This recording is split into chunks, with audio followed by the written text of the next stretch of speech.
all the other respected teachers present here today. So hopefully it will be a nice session discussing with you all regarding IP and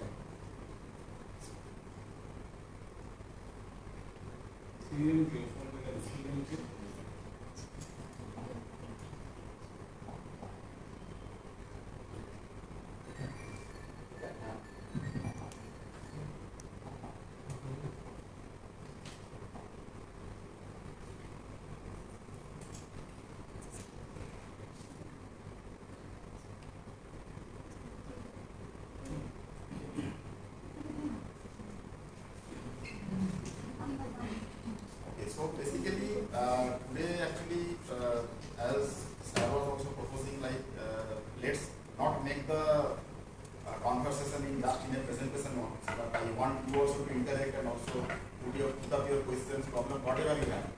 Okay, so that I can also communicate accordingly and give you some more clarity regarding what exactly the patent is or how to deal with the things on that. Okay, so.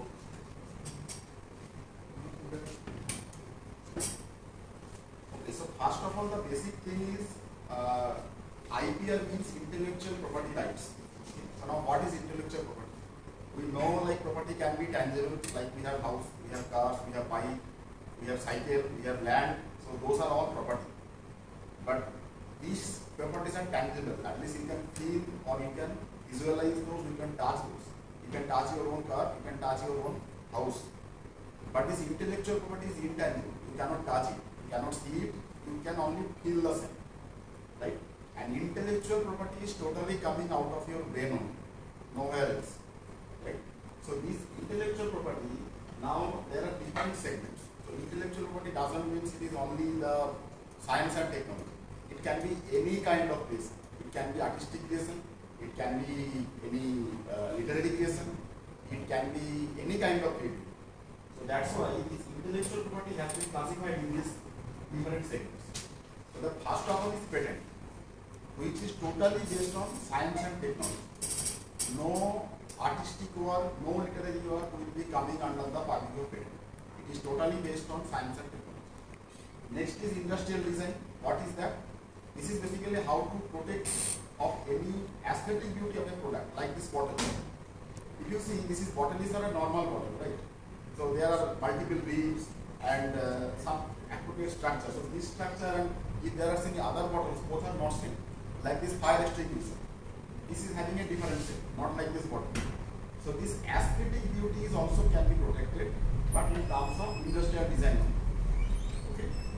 Other one is the trademark that you all know. We have different kind of brand, popular names, logos. Those all coming will be under the purview of trademark. Then copyright.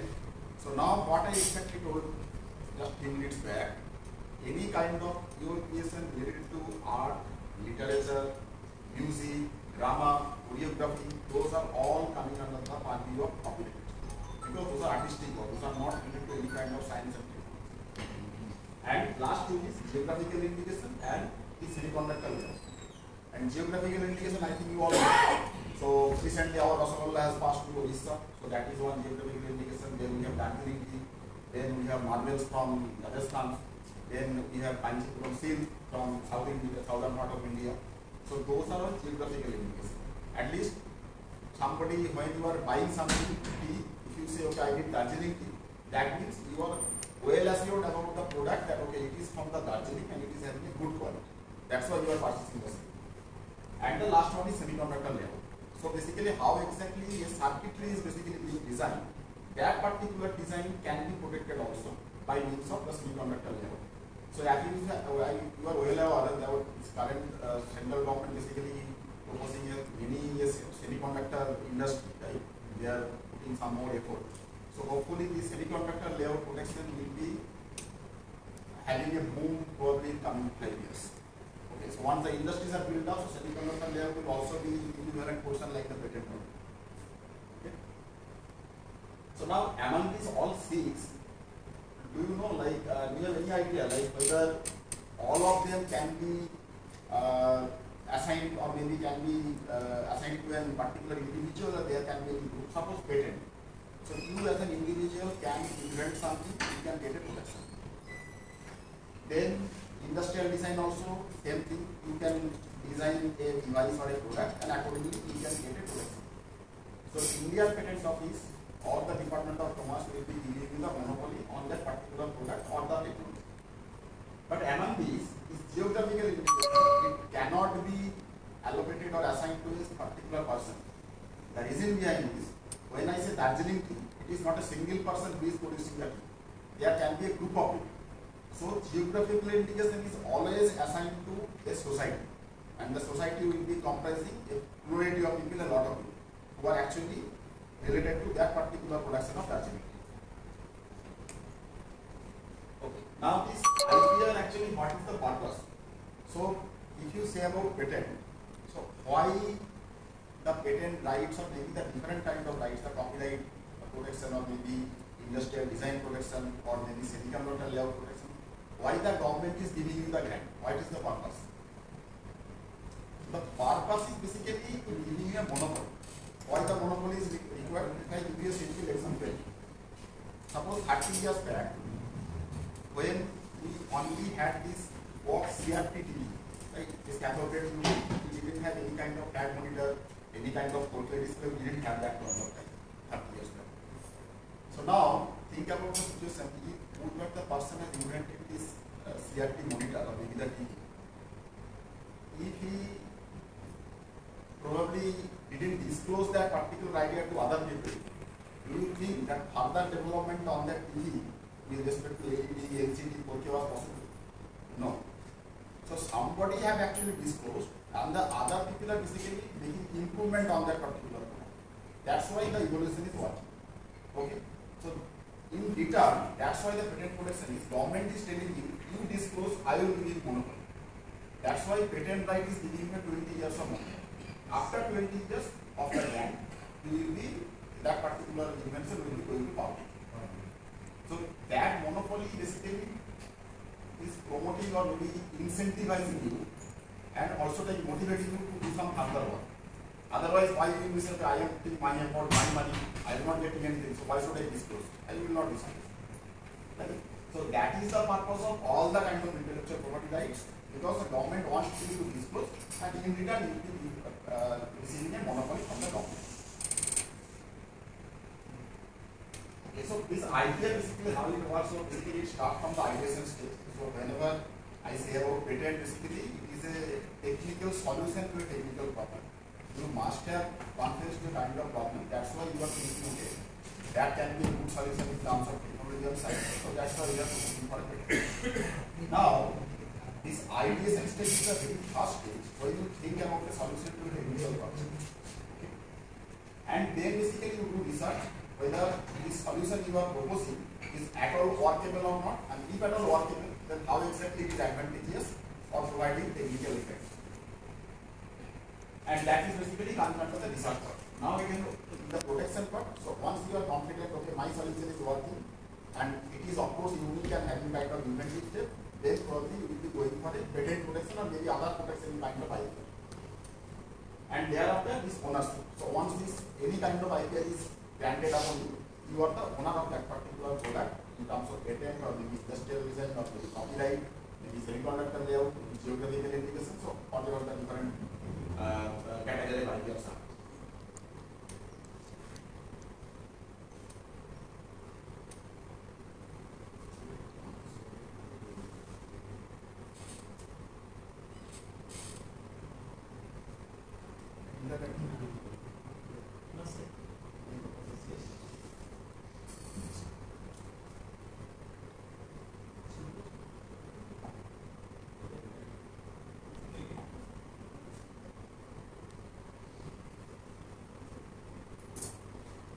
So now in terms of patent, we have like 20 years of monopoly. So once the patent is granted, so to the date of filing, you will be receiving 20 years of monopoly. That means in this during a period of 20 years, nobody without your permission can prepare the similar kind of invention or sell or make or offer for sale to others, can do anything.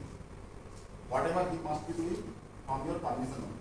Otherwise, you can appear before the court to have a suit against you. Is it globally accepted?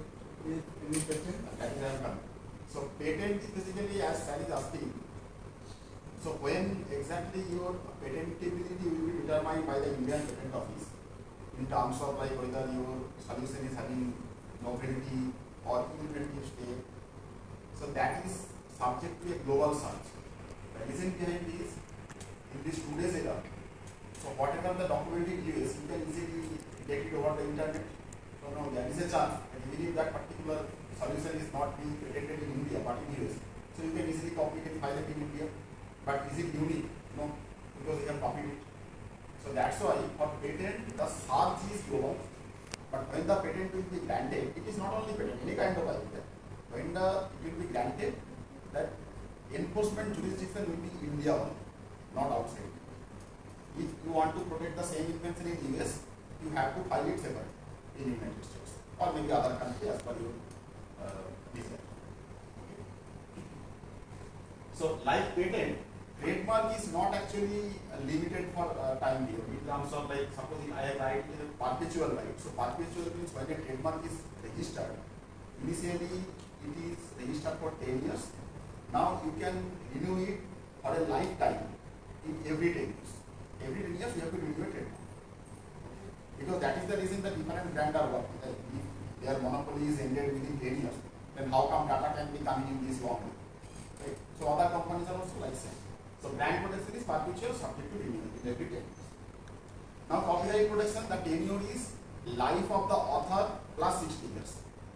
As you have well known, like all the creation of Arentego is now public, clearly. But till the year I think maybe 5 or 6 years back also it was not available, and Vishwabharati used to put some restriction because no author's life and after 60 years is not yet completed. So once it is completed, now people can work on the Arentego space. Then it is design. So industrial design for total production is 15 years. So initially you will be having a grant for 10 years and the 5 years is additional renewal you need to, but not more than 15 years altogether. Geographical indication also perpetual right, it will be lifelong. And semiconductor integrated circuit also it will be protected for 10 years once it is registered.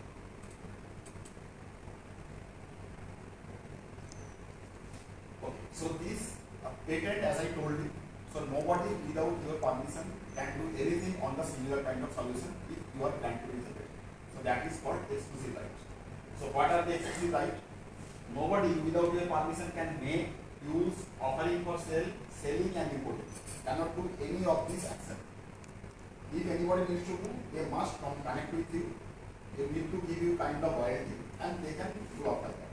So this exchange of royalty and the technical solution, we call it as a license.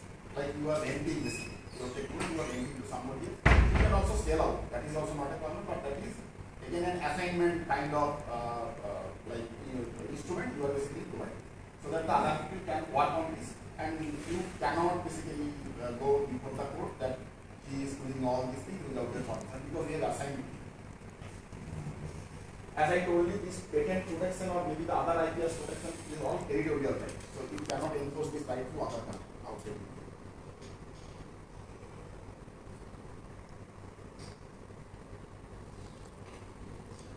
Now this applicant and inventor relations.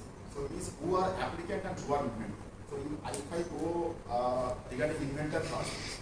So inventor is the person who actually proposed about the solution. Like the true and first inventor.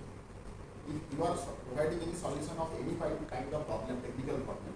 So you are the true and first inventor. And during your research you may be having other collaborators as well. So they are also inventor along with you. But who are the applicants?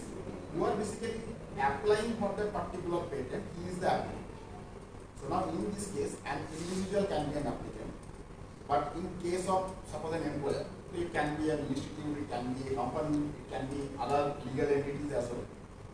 So at an engineering college or maybe a company cannot create any solution, right? It is not a human entity, it is a business entity. So that's why if a company or an institution is college or maybe a company, in that case the inventor needs to assign the particular solution to this company. Then only they are eligible for applying a patent. So because suppose CEMK is the institute right? And you are all the employees. Okay. And if you don't assign your work to CEMK, is CEMK authorized to file a patent? No, because you are not assigning your work. So once you assign, then only they will be able to file. So in that case, the applicant is CEMK and the inventor is whoever have created the invention or maybe author on the invention. Right? So now the inventor himself also can be applicant. Then they don't need to assign anything, because they are on their own only applying for the patent. And the applicant can be one or more people, and inventor also can be one or more people. So like this, who can file a patent? The true and first inventor, that is actually who have invented the solution. And then the assigning of true and first inventor, that can be company, that can be the institute, and the legal representative. Legal representative means if suppose an inventor had applied for a patent or maybe or the true and first inventor, but he was about to file the patent, but he basically his life got expired. So in that case, his family member or the legal representative can file the patent on behalf of him.